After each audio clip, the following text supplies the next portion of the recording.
Motherhood's messiest moments, we're airing them out. Odd Moms on Call is the podcast where a no BS mom squad tackles parenting, politics, and everything in between. It's like venting to your besties, but with mics. Subscribe on Apple Podcasts, Spotify, or Buzzsprout and grab a seat at the table.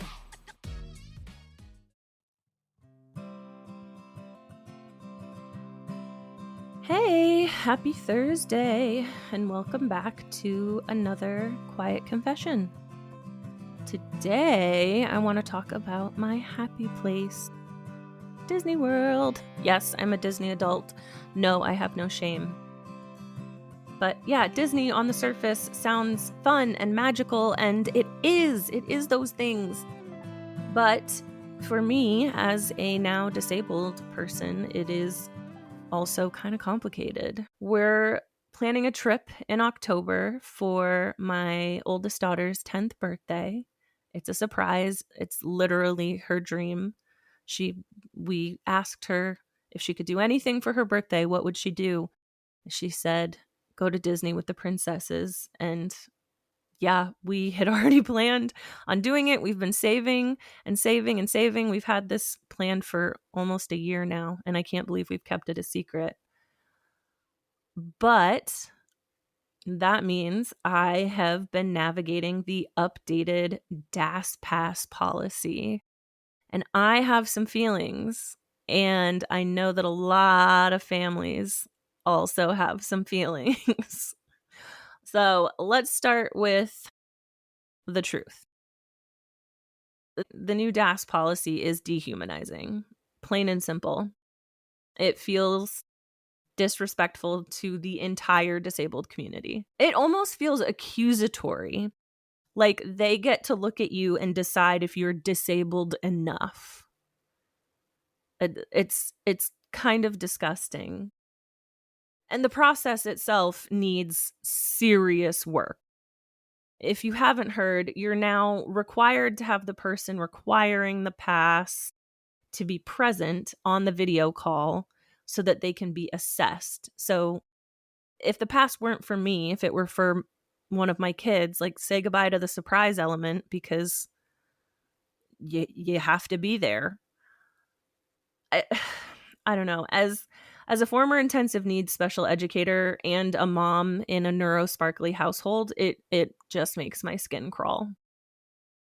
On a personal level, and for others living in a body with limitations, having to fight to prove that we deserve access just to enjoy a vacation with our families, it's exhausting and frankly humiliating. And I'm also thinking about all the families who have kids with low incidence disabilities, essentially having to put their kids on display for judgment.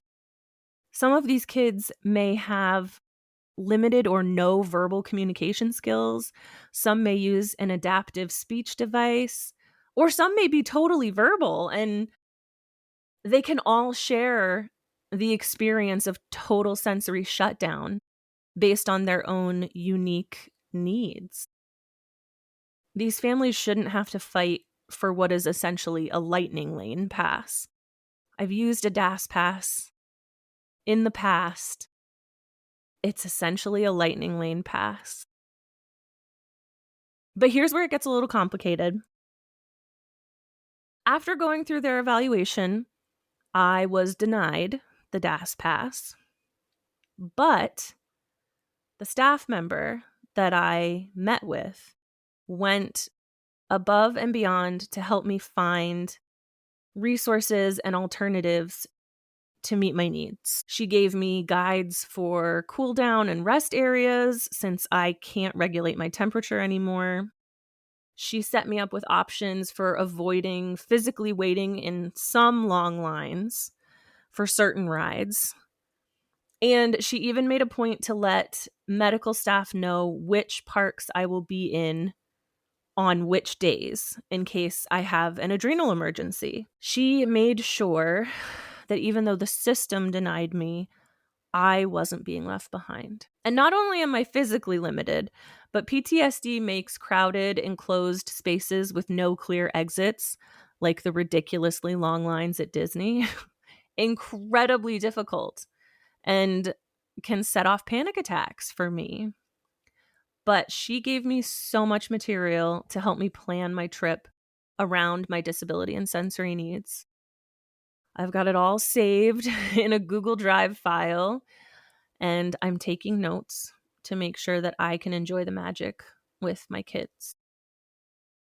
Those little pixie dust touches that seem like simple accommodations just remind me that there are people inside the system who do care deeply about access, even when the system itself falls so short. So, am I frustrated with the policy?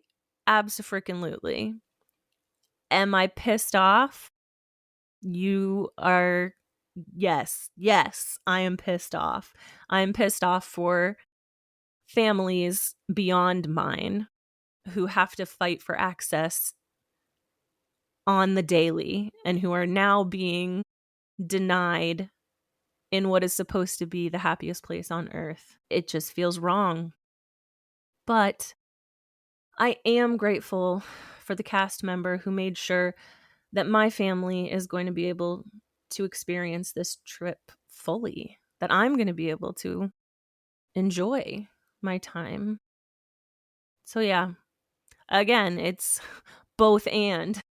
Anger at the system, but gratitude for the people who are actually having to navigate these calls with families. And honestly, I think that's what a lot of life with chronic illness and disability feels like. Being absolutely furious at the structures while holding on to the glimmers. And that's kind of what keeps me going. We got a ways to go, and I still need to keep it a secret, but I'll let you know how the trip goes once we do go. For now, I'm holding anger and gratitude. And if you're navigating the same, you are not alone. I will catch you next week. Go do something nice for yourself. Whatever is your glimmer, find it, grab it, hold on to it.